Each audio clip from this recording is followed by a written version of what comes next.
صحیح جواب ہے ڈی۔ سب سے پہلے مسواک حضرت ابراہیم علیہ السلام نے کیا تھا۔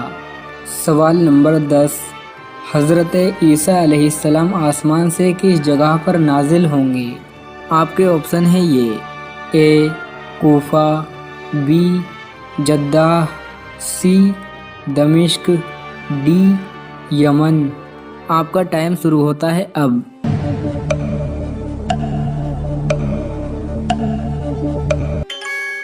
صحیح جواب ہے سی، حضرت عیسیٰ علیہ السلام آسمان سے دمشق میں نازل ہوں گے۔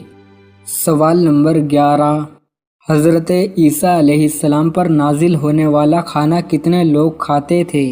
آپ کے آپشن ہیں یہ، اے 2000، بی 3000، سی 4000، ڈی 7000۔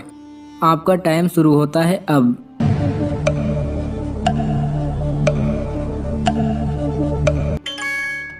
صحیح جواب ہے سی، حضرت عیسیٰ علیہ السلام پر نازل ہونے والا کھانا 4000 لوگ کھاتے تھے۔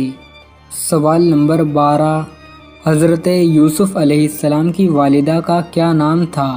آپ کے آپشن ہیں یہ، اے آمنہ، بی حضرت مریم علیہ السلام، سی راحل بنت لابان، ڈی سبینہ بنت شمس۔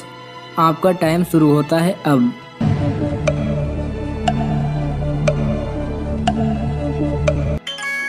صحیح جواب ہے سی، حضرت یوسف علیہ السلام کی والدہ کا نام راحل بنت لابان تھا۔ سوال نمبر 13، سنت اور نفل نماز کہاں پڑھنا بہتر ہے؟ آپ کے آپشن ہیں یہ، اے مدرسے میں، بی گھر میں، سی جنگلوں میں، ڈی پہاڑوں پر۔ آپ کا ٹائم شروع ہوتا ہے اب۔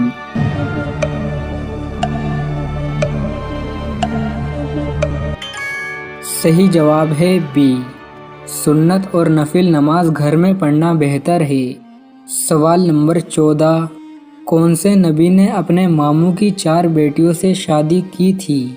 آپ کے آپشن ہیں یہ، اے حضرت داؤد علیہ السلام، بی حضرت یعقوب علیہ السلام، سی حضرت لوط علیہ السلام، ڈی حضرت ابراہیم علیہ السلام۔ آپ کا ٹائم شروع ہوتا ہے اب۔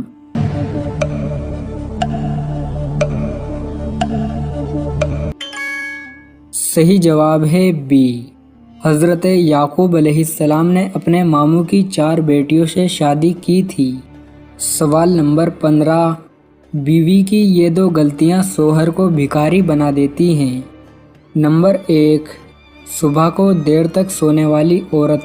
جو عورت صبح کو سورج نکلنے کے بعد اٹھتی ہے، نماز بھی چھوڑ دیتی ہے، ایسی عورت سے اللہ سخت نفرت کرتا ہے اور اس کے گھر میں رحمت کے فرشتے نہیں آتے اور غریبی ہمیشہ بنی رہتی ہے۔ نمبر 2، زبان دراز عورت۔ جو عورت ہمیشہ پڑوسیوں سے، رشتہ داروں سے، گھر والوں سے بنا بات لڑتی رہتی ہے، اپنی کڑوی زبان سے دوسروں کا دل دکھاتی ہے، اس عورت کا گھر بھی کبھی آباد نہیں ہوتا بلکہ برباد ہو جاتا ہے۔ کہ رات کے وقت اگر کوئی شیشہ آئینہ دیکھتا ہے تو کیا اسلام میں جائز ہے یا نہیں، اور جسم پر کیا کوئی فرق پڑتا ہے یا نہیں۔ دوستوں، یہ باتیں بہت تیزی کے ساتھ لوگوں کے سامنے پھیلتی چلی جا رہی ہے کہ رات کے وقت آئینہ نہیں دیکھنا چاہیے، اسلام میں جائز نہیں ہے۔ اور اگر کوئی رات کے وقت شیشہ آئینہ دیکھتا ہے تو پھر اس کے چہرے پہ داغ دھبے اور بہت طرح کی باتیں لوگ کہہ رہے ہیں کہ آئینہ دیکھنے سے یہ نقصان ہے رات کے وقت۔